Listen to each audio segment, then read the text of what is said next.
വൈകുന്നേരം ആയിക്കഴിഞ്ഞാൽ പിന്നെ അമ്മയ്ക്ക് ഒരു സമാധാനം കൊടുക്കില്ല. ഒരു 4 മണി ആയിക്കഴിഞ്ഞാൽ പിന്നെ ചോദിക്കുന്ന ഒരു ചോദ്യമായിരുന്നു, ഇന്നെന്താ അമ്മ ചായക്ക് ഉണ്ടാക്കുക, ഇന്നെന്താ അമ്മ ചായക്ക് ഉണ്ടാക്കുക എന്ന്.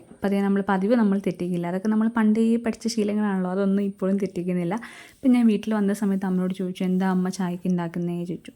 അപ്പം അമ്മ പറഞ്ഞു, നമുക്ക് ഗോതമ്പട ഉണ്ടാക്കാം. അമ്മ കുറച്ച് ഓപ്ഷൻസൊക്കെ വെച്ചു തരും കേട്ടോ. ചിലപ്പോൾ അത് പഴംപൊരിയാവും, ചിലപ്പോൾ എന്തെങ്കിലും കിഴങ്ങ് പുഴുങ്ങിയതാവും, മധുരക്കിഴങ്ങൊക്കെ പുഴുങ്ങിത്തരും, അല്ലെങ്കിൽ ചേമ്പൊക്കെ പുഴുങ്ങിത്തരും അമ്മ.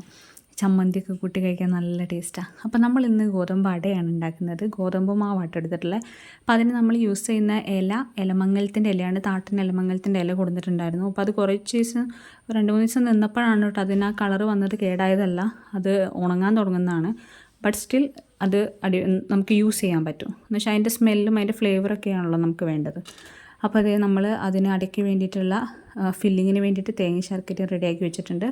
പിന്നെ നമ്മൾ ഇലമങ്ങലത്തിൻ്റെ ഇലയിൽ ഗോതമ്പ് മാവ് നല്ലോണം പരത്തി അതിൻ്റെ ഉള്ളിൽ ഫില്ല് ചെയ്ത് മടക്കി ഇത് ആവിയൊക്കെ കയറ്റി നമ്മൾ എടുത്തിട്ടുണ്ട്. എനിക്കിങ്ങനെ കട്ടി കുറഞ്ഞ അടയാണ് ഭയങ്കര ഇഷ്ടം കേട്ടോ. കട്ടി കുറഞ്ഞ അടയിൽ ഇങ്ങനെ ശർക്കരയൊക്കെ ഇങ്ങനെ വേവുന്ന സമയത്ത് ആവി കയറുമ്പോൾ അതിങ്ങനെ അലിഞ്ഞ് അതിൽ കംപ്ലീറ്റ്ലി ഇങ്ങനെ നല്ലോണം ഇങ്ങനെ മിക്സായി നിൽക്കും. അപ്പോൾ അത് ഭയങ്കര ടേസ്റ്റാണ് ഇതിനെടുത്ത് കഴിക്കാൻ. നല്ല സ്മെല്ലാണ് കേട്ടോ. ഇലമങ്ങലത്തിൻ്റെ ഇല കൂടെ ആയതുകൊണ്ട് പിന്നെ പറയണ്ട, ഭയങ്കര സ്മെല്ലാണ്. ഇലേൻ്റെ കൂടെ സ്മെല്ല് വന്നു.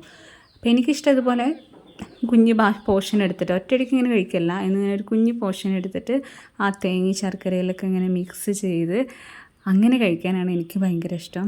ഭയങ്കര ടേസ്റ്റാണ്. അടേനെ കുറിച്ച് പിന്നെ എല്ലാവർക്കും അറിയാമല്ലോ. അപ്പോൾ ഇത്രയേ ഉള്ളൂ. ബൈ.